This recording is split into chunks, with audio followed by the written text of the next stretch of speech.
राध्या ने खोज निकाला ठोस सबूत, लेकिन घर पहुंचते ही उसे दादी के गुस्से का सामना करना पड़ा।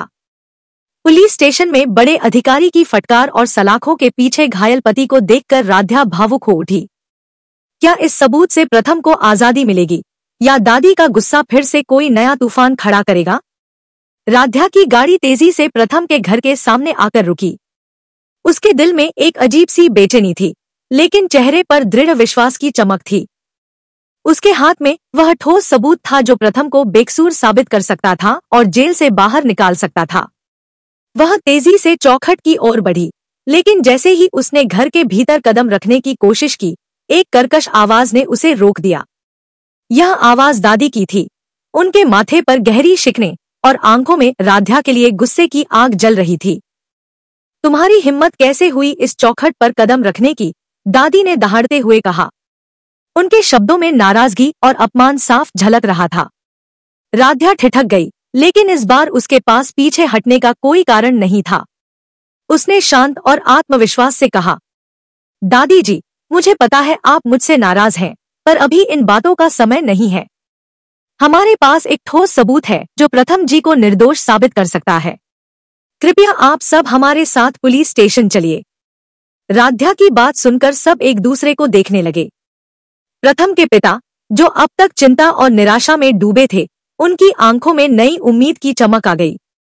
अपने बेटे को जेल से आजाद कराने की इच्छा ने उन्हें राध्या पर दादी के गुस्से से ऊपर सोचने पर मजबूर कर दिया। परिवार के सभी सदस्य बिना किसी सवाल के राध्या के साथ पुलिस स्टेशन की ओर चल दिए। पुलिस स्टेशन पहुंचते ही वहां का माहौल पूरी तरह बदल चुका था।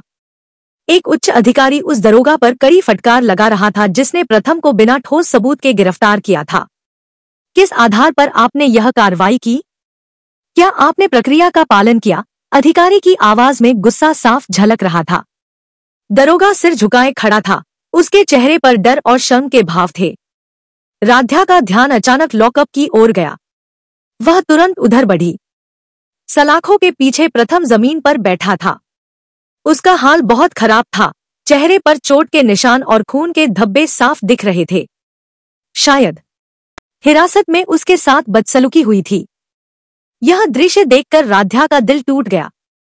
सबूत मिलने की खुशी एक पल में दर्द और पीड़ा में बदल गई। आंखों में आंसू भरकर उसने खुद को संभाला और लॉकअप के पास जाकर प्रथम को गले से लगा लिया। प्रथम जी, आप ठीक हैं? उसने फुसफुसाते हुए कहा। प्रथम ने जैसे ही राध्या को देखा, उसकी आंखों में चमक लौट आई। दर्द के बावजूद उसके चेहरे पर सुकून की मुस्कान तैर गई।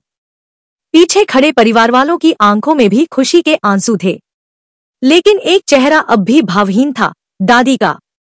प्रथम के बाहर आने से उन्हें राहत तो मिली, पर राध्या के प्रति गुस्सा और अहंकार अब भी उनके दिल में था। शायद उन्हें यह स्वीकार करना कठिन लग रहा था कि जिसे उन्होंने घर से निकाल दिया था, उसी ने आज उनके पोते को आजादी दिलाई है।